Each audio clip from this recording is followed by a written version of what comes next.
on the page and also on my YouTube channel.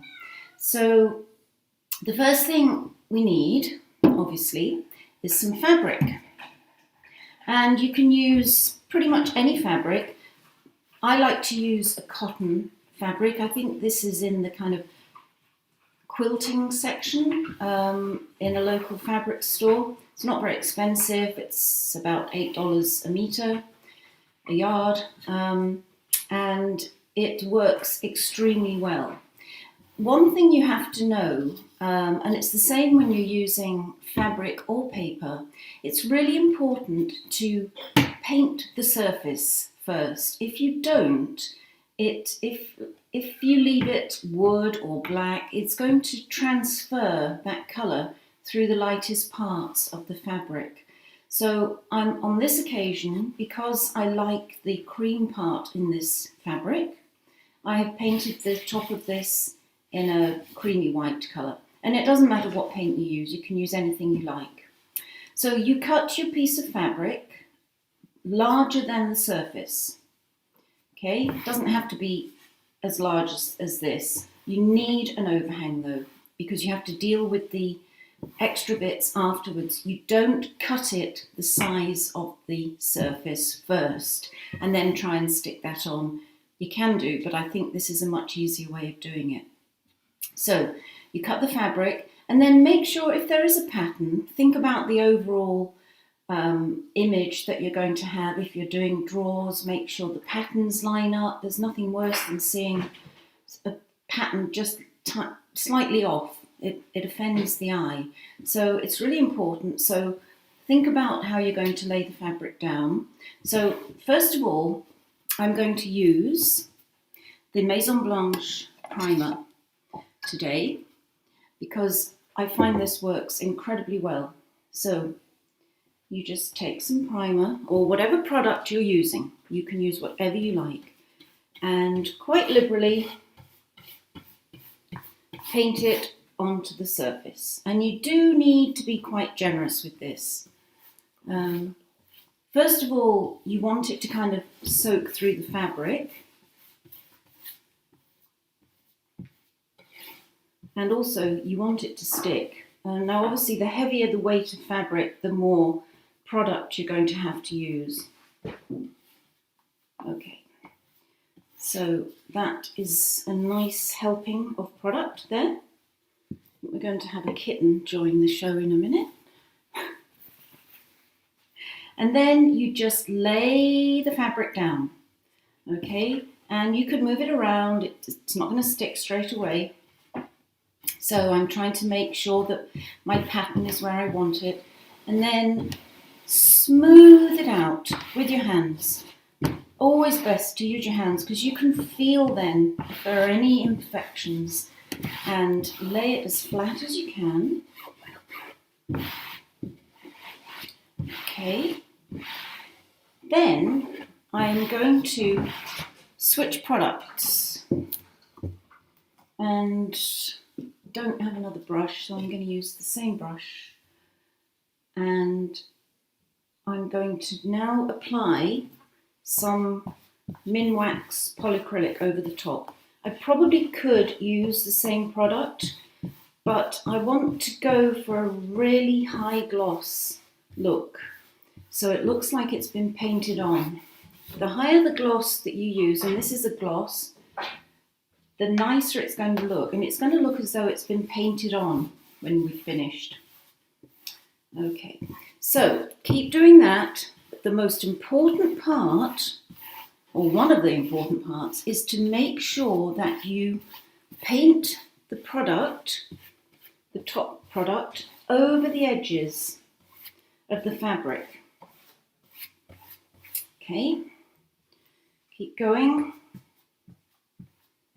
So this is really soaking wet now, but I'm making sure that I paint over the edge. And the reason for that is that when this has dried, and it will dry really stiff, the parts that you can feel over the edge are going to be really, really stiff. And that makes it so much easier to get rid of afterwards when you want to trim it back. And I'll show you in a minute how you do that. So that is how I do that. And then you can either put your hands all over it and get covered in top coat, or you can use some cling film. And again, really, really smooth it as much as you can. It's very, very rare that you get any bubbles or wrinkles even with this. Well, I haven't anyway. Okay, so that's nicely smoothed down. And I've got product all the way round. So now we have to leave that. And there is the hard part. You really have to leave it to dry. So overnight is best. You can speed it up, I guess, with a hairdryer or heat gun or whatever. But I like to leave it overnight so that I know it's really, really dry. And that's going to stick to that top magnificently. So I'm just going to move this out of the way and move my pots. And now I'm going to show you what I did earlier. Okay, so this is an old IKEA drawer, black. I'm sure we've all got them. And I wanted to test and see how well I liked the products, those 3 products. So the first place I used the minwax polycrylic, and it's great. It's actually stuck completely down. What I didn't do here though was paint this section underneath, and I don't know if you're going to be able to pick this up on the camera. It looks very, very murky because the cream part here is picking up the black from underneath.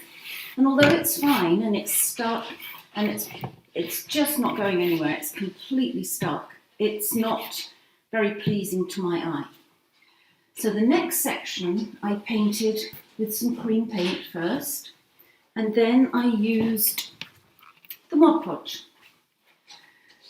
Lay down a layer of Mod Podge, put on the fabric, and I purposely left a little thread had got underneath it.